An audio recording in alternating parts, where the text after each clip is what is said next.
하루의 은혜라는 제목으로 오늘 김유진 목사님께서 매일매일의 삶을 살아가는 그 모든 순간 하나님의 은혜를 다시 한번 떠올리게 해준 귀한 찬양의 말씀을 잘 보았습니다. 들었습니다. 하나님께서 때로는 아프고 고통스럽지만 그것이 또한 간증이 되도록 하신다는 사실을 기억하고 함께 살아갈 수 있기를 바랍니다. 지난주에는 우리 유인호 집사님이 도하전야라는 그런 찬양을 해주셨는데 여러 차례 이렇게 특송을 하신다고 오면은 어떤 노래인가 하고 제가 이렇게 미리 들어봅니다. 그래서 또 어떤 찬양인가, 또 제가 잘 모르는 찬양이니까 또 여러 차례 들으면서 또 주일의 감동을 이어가는데, 지난주에는 아무래도 좀 설명이 필요한 내용이고 전 이해가 좀 필요해서 제가 준비한 설교를 내려놓고 여호수아서 3장에 있는 말씀을 함께 보기도 했습니다. 약속의 아침을 향해서 도하전야, 밤이 지나고 강을 건너야 된다 라는 것을 찬양한 노래고, 또 여호수아 3장은 바로 그 말씀을 우리에게 일러줌으로써 요단강을 건널 이스라엘 백성들에게 하나님이 어떻게 임재하십니까 라는 것을 함께 보았습니다. 함께 읽어볼까요? 두려운 밤이 지나면 승리의 아침이 옵니다. 내일 우리 가운데 기적을 행하실 것입니다. 오늘 다 함께 믿음으로 감탄에 서는 성도님들의 되기를 축복합니다. 아멘. 약속의 아침은 반드시 찾아옵니다. 밤이 지나고 언제 아침이 오겠나 싶지만은, 그러나 반드시 밤은 지납니다. 밤 속에 갇혀 있을 때에는 답답하고 그 밤이 무한정 계속될 것 같지만, 그러나 시간이 지나고 나면 이만큼 왔구나 라는 것을 돌아볼 때에 역시 그 모든 것이 하나님의 은혜였습니다 라는 이런 고백에 이르게 된다는 사실을 기억하게 됩니다. 오늘 고린도전서는 사도 바울이 우리에게 방향을 잡은 자는 절제하며 싸워야 한다 라는 사실을 일러주는 그런 말씀입니다.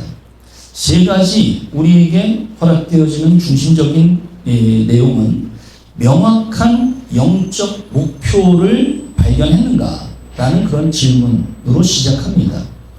명확한 영적 목표와 방향을 발견했는가? 우리에게 강을 건너라고 말씀하시는 하나님의 음성 앞에 섰을 때에 발밑을 바라보면 두렵습니다.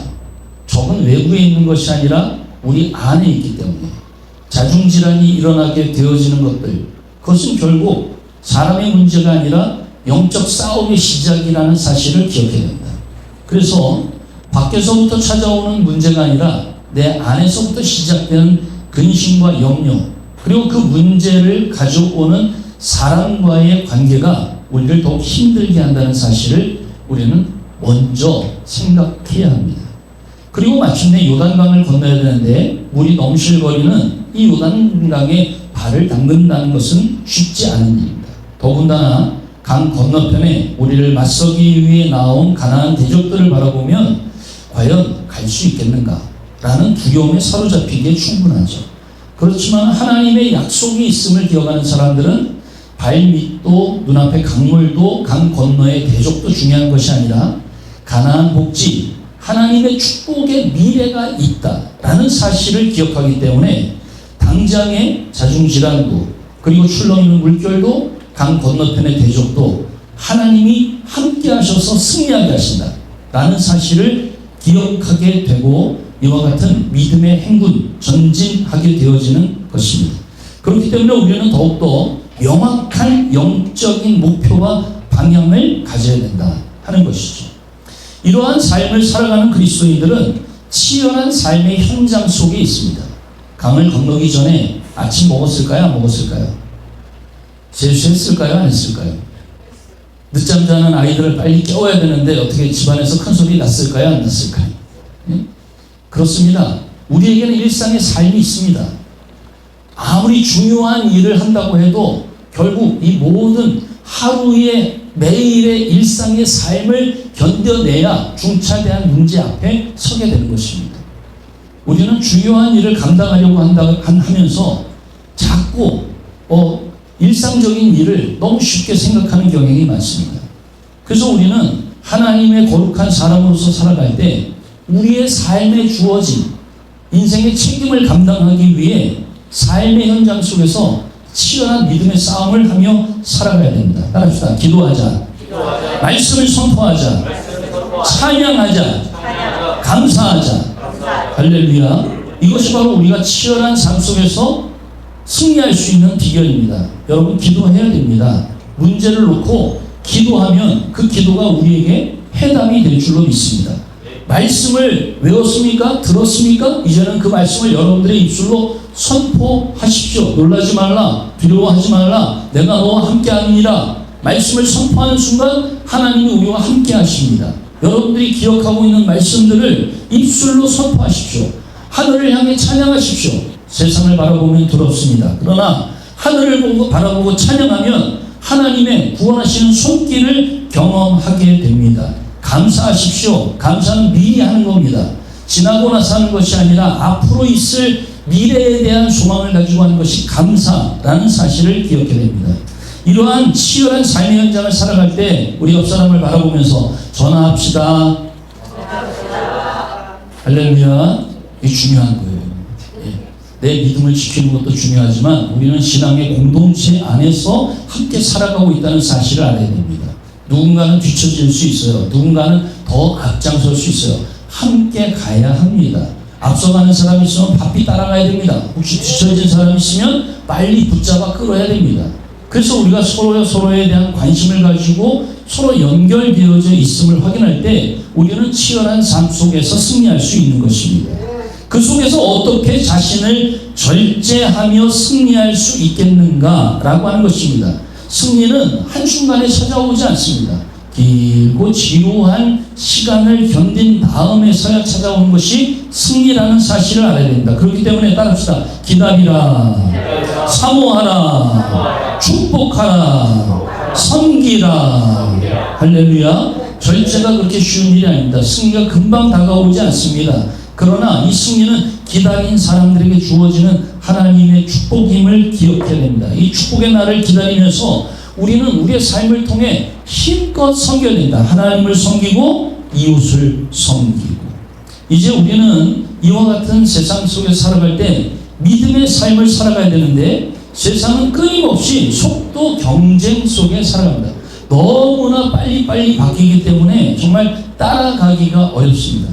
우리가 가지고 있는 여러 가지 물질 분명히 혜택들이 있지만 그러나 사실 일상 속에서 이것들을 다 소화해내기도 어렵습니다.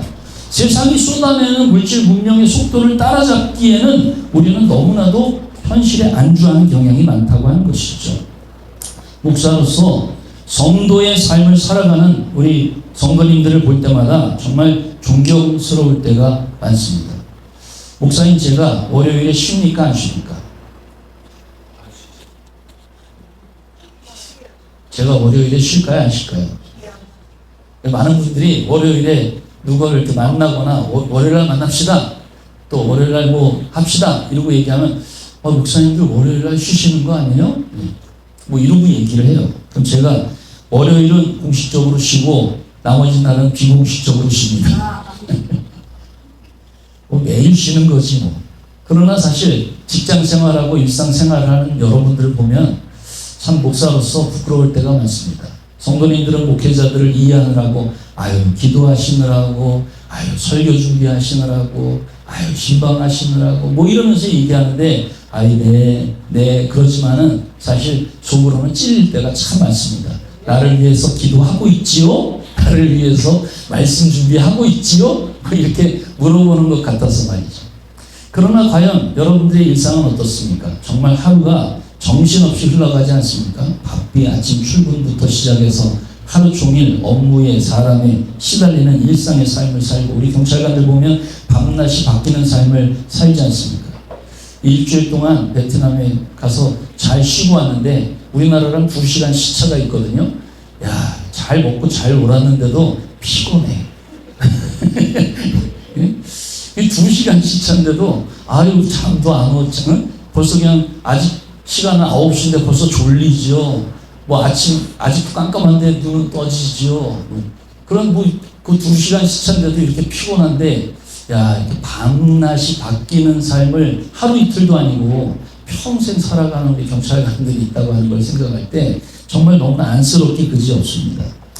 또 성도들이 이렇게 애쓰고 분주한 가운데 일상을 살면서 토요일에 또 일을 하는 분들도 계시지만 교회 와서 꽃꽂이하랴, 청소하랴, 음식 준비하랴, 또 주일 아침에 또 그냥 열심히 챙겨 입고, 그리고 또 주일에 교회 오랴, 또 교회 가야 되는데 늦잠 부리는 식구들 있으면 빨리 가자 어쩌시라 또 독려하느라고 또 애쓰고 또 교회 와서 예배드리고 봉사하고 헌신하고 오후까지 그렇게 시간을 보내고 나면 도대체 교인들은 언제 쉬나? 아유 목사님 월요일날 쉬시죠? 뭐 언제 쉬시죠? 이런 얘기를 들을 때마다 참 교인들은 쉴 시간 없이 하나님을 이렇게 열심히 섬기려고 애쓰는데 과연 쉰다고 하는 게 맞는 말인가 라는 그런 생각을 할 때가 많습니다. 맞습니다. 저는 월요일날 쉰다고 생각해 본 적이 단 한 번도 없습니다. 월요일 아니라 무슨 요일도 쉬는 날이 어디 있겠습니까? 하나님은 여전히 졸지도 주무시지도 아니하시고 일하시는 하나님이시다 라는 것을 믿을 때 오늘 우리가 분주하고 힘들고 고단한 일상의 삶을 살아가는 것, 그것은 하나님의 축복입니다. 언젠가는 더 이상 일할 수 없는 시간이 찾아와요. 언젠가는 더 이상 내 발로 일어설 수 없는 날이 찾아옵니다. 그 날이 후회스러운 날이 되지 않도록 오늘 나에게 주어진 삶에 최선을 다하고 열심을 다하는 삶을 살아갈 수 있기를 바랍니다. 5월달은 5주일이 있는 달입니다. 주변 교회에 보니까 5주가 있는 달은 5째 주일은 주일 낮에만 예배드리고 교회에서 점심을 안 먹고 오후 예배도 없이 그러고 교회 집에 간대요. 그날을 성도들이 너무 기다린대요. 도대체 왜 기다리냐 그날을 그랬더니, 예? 그 주일날 누구랑 점심 약속을 하고 싶은데, 예, 주일 그 5째 주가 되는 달은 이제 누구랑 점심 약속을 하고 기다리기 때문에, 예, 5주 있는 달을 그렇게 기다린다는 거예요. 참 마음이 답답하더라고요. 주일을 그렇게 기다려봐. 그런 말을 하고 싶은데, 그게 우리의 현실이기도 하니까 말이죠. 또 심지어 요즘 많은 교회들이 주일날 아침에 1부 예배, 2부 예배, 3부 예배, 4부 예배 뭐 이런 식으로 이 부를 나누고 뭐 주일 낮 예배, 오후 예배, 뭐 저녁 예배 이런 명칭들을 사용하지 않고 그냥 아무 때든지 어쨌든 주일날 한번 와서 예배 드려라. 마치 미국식으로 이렇게 하는 교회들도 우리 주변에 많이 있다고 하는 거예요. 뭐 얼마나 어떻게 예배 드리느냐가 중요한 것이 아니라 몇 번의 예배가 중요한 것이 아니라 정말 하나님 앞에서 우리가 전심을 다해 예배하고 있는가, 주일을 주일답게 지키고 있는가 라는 것을 생각해 보면서 살아갈 필요가 있는 그런 시대입니다. 남들이 한다고 해서 우리가 할 일이 아니고 남들이 안 한다고 해서 우리가 못할 일도 없습니다. 그러나 세상이든 교회든 그냥 정신없이 달려가기보다는 우리가 과연 이 길의 끝에 무엇이 있겠는가 라는 것을 생각하면서 갈 필요가 있다라고 하는 것입니다. 42.19km를 달리는 마라톤 경주를 하는 사람들 보면 참 대단해 보입니다. 뭐 하프 마라톤, 또 그것도 안 돼서 뭐 10km, 5km 뭐 이런 단축 마라톤 달리기를 하는 경우들이 있잖아요. 뭐 달리기들을 해보셨는지 모르지만 사실 힘에 붙이면은 이제 뭐 생각이 안 납니다. 옆에서 뭐라고 떠들어도 잘 들리질 않습니다. 이 42.19 온 정신을 집중하고 체력을 다해서 그 거리를 달려가는데 종종 이 표지판을 잘 못 봐가지고 그 정신이 없는 상황 속에서 길을 잘못 드는 그런 마라토너들도 있다는 거예요. 열심히 했어요. 그렇지만은 결국 방향이 잘못되고 보니까 방향을 잃어버리고 나니까 결국 그 열심이라고 하는 것이 아무 소용이 없게 되어졌다라고 하는 것이죠. 세상에서도 삶의 목적이 분명해야 됩니다. 또한 신앙생활 안에서도 우리의 삶의 방향이, 믿음의 방향이 명확해야 됩니다. 여러분, 삶의 목적은, 따라합시다. 삶의 목적은, 우리 인생의 목적은 하나님께 영광, 할렐루야. 우리 삶의 목적이 분명해야 됩니다. 우리가 왜 사느냐라고 물어봤을 때 나는 하나님께 영광 돌리기 위해서 산다라고 답할 수 있어야 됩니다. 따라합시다. 내 삶의 방향은 교회입니다. 천국입니다. 할렐루야. 그렇습니다. 우리는 교회 왔다 집에 돌아가는 게 아니라 집에 갔다 교회 돌아오세요. 할렐루야.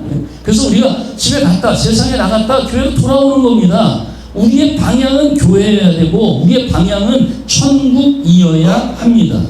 우리의 신앙생활 매주 예배드리고 종교적 활동에 분주하지만 그러나 우리는 정확한 방향을 잡고 반드시 내 삶의 절제를 통해서 이 삶에 도전해오는 모든 것들과 맞서 싸워가야 합니다. 승리하는 자는 향방이 뚜렷하다. 오늘 26절 말씀 사도 바울은 이렇게 말하죠. 시작. 그러므로 나는 다름질하기를 향방 없는 것 같이 아니하고, 향방이라고 하는 말은 목적지 또는 표대라고 하는 의미가 함께 들어있는 그런 단어입니다. 방향, 글자를 이렇게 앞뒤로 바꿔도 다르지 않은 그런 말인 것이죠. 방향이 흔들리면, 방향을 놓치게 되면 어떤 문제가 생기냐면 작은 유혹에도 쉽게 길을 잃어버린다는 것입니다. 목적이 분명하고 방향이 분명하면 옆에 뭐가 있는지 잘 보이지 않습니다. 어떤 유혹이 와도 담대하게 물리칠 수 있습니다. 그러나 시선을 놓치는 순간, 방향을 잃는 순간 별것 아닌 것에 마음이 흔들리고 목적지를 놓쳐버리게 된다고 하는 것이죠. 더군다나 고난이 극심하게 찾아오면 찾아올수록 과연 내가 이 길을 계속 가야 되나 라고 하는 것에 대한 회의가 찾아오게 된다라고 하는 것입니다. 그렇습니다. 우리는 고난 앞에 흔들릴 수 있어요. 그러나 방향을 놓쳐서는 안 됩니다. 방향이라고 하는 것은, 방향을 잡는다고 하는 것은 내 삶의 우선순위를 정하는 것입니다. 돈도 벌어야 되고 공부도 해야 되고 직장생활도 해야 됩니다. 그러나 내가 왜 이 일을 해야 하는가 라고 하는 이 문제 앞에서 먹든지 마시든지 무엇을 하든지, 따라합시다. 다 하나님의 영광을 위하여 하라. 먹든지 마시든지 무엇을 하든지 어떻게 해요? 하나님의 영광을 위하여 하라고 주님은 그렇게 말씀하십니다. 내 삶의 방향은 오직 하나님께 영광이라고 하는 사실을 분명히 해야 됩니다.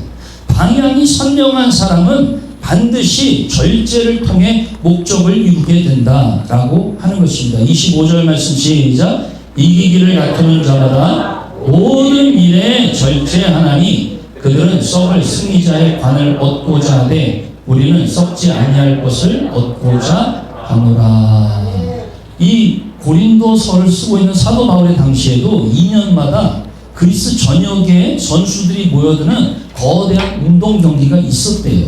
오늘날에도 2년, 4년 이렇게 기간을 두고 하는 올림픽과 같은 그런 경기들이 있지 않습니까?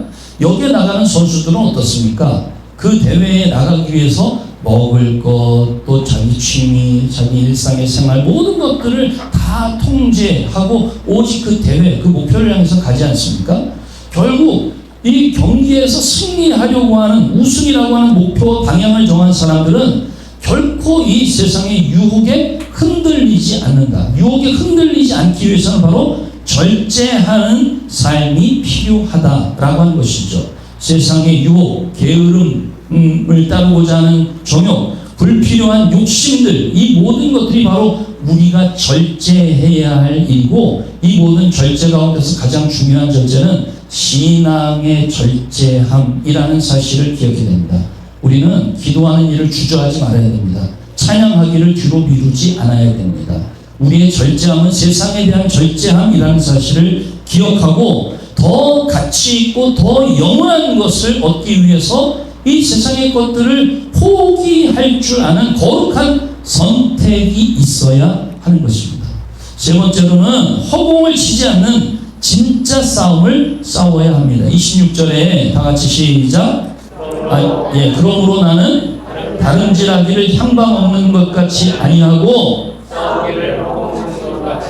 아멘. 싸우기를 허공을 치는 것 같이 아니한다 이렇게 말합니다. 권투하는 선수들 권투 경기를 별로 그렇게 좋아하진 않습니다. 남 때리는 일이 별로 그렇게 즐거워 보이진 않기 때문에. 그런데 보면은 말이죠, 그냥 막 팔을 막 휘두르는 선수들이 있어요. 죽기 살기로 그냥 이겨요 져요.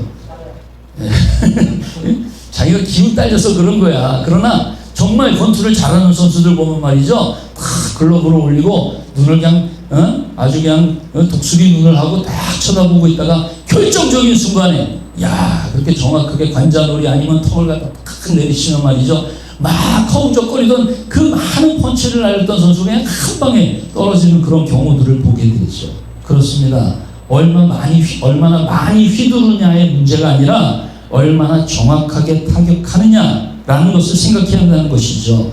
결국 오늘 본문의 정답은 27절에 있습니다. 시작. 내가 내 목을 쳐 복종하게 하면 내가 남에게 전파한 후에 자신이 도리어 버림을 당할까 두려워함이라. 바울이 싸웠던 진짜 적은 외부에 있는 것이 아니라 바로 자기 자신이었다라고 그렇게 고백합니다. 내 안에서 끈질기게 솟아오르는 교만이 있고 이기심이 있고 육신의 정욕이 있습니다. 외부 요인들로 인해서 무너질 수도 있겠지만, 그러나 우리는 나 자신에 대한 거룩한 두려운 마음을 가지고 나를 변화시키기 위한 내 생각과 감정을 조정할 수 있는 성도로서의 삶을 살아갈 때에 진짜 방향을 잡은 군사가 된다고 하는 사실을 기억해야 됩니다. 방향을 잡은 자는 절제하며 싸운다 라고 그렇게 오늘 제목을 드렸습니다. 첫 번째, 시작. 방향을 점검하십시오. 그렇습니다. 내가 어디를 바라보고 있느냐, 바로 그곳이 내가 가야 할 곳입니다. 그런데 그 발꽃을 놓치고 주변에 머물지 않도록 방향을 점검하십시오. 둘째, 시작.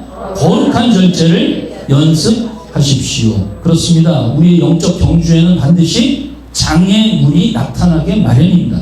방해가 있게 마련입니다. 내 감정이 흔들리고 내 욕심이 작동할 때가 반드시 있게 마련입니다.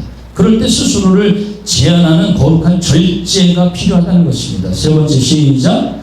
내 몸을 쳐 복종시키는 진짜 싸움을 시작하십시오. 남을 정죄하고 판단하는 데 힘을 쓰지 마십시오.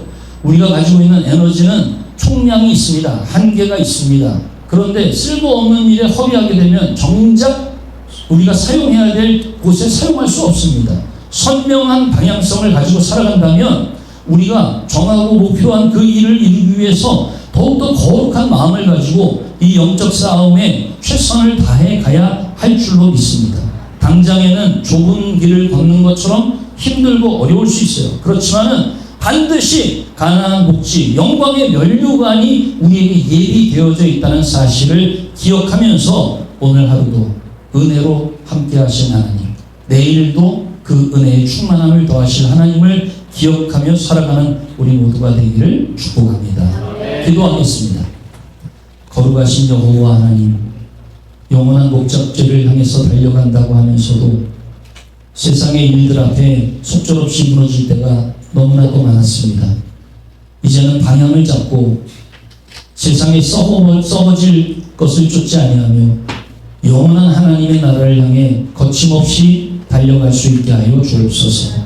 선한 싸움을 싸우고 달려갈 길을 맞춰놓으라 고백한 사도 바울의 고백이 오늘 우리의 고백이 되게 하여 주옵소서. 우리 삶의 대장 되시고 이끌어주시는 예수 그리스도의 이름으로 간절히 기도하옵나이다. 아멘.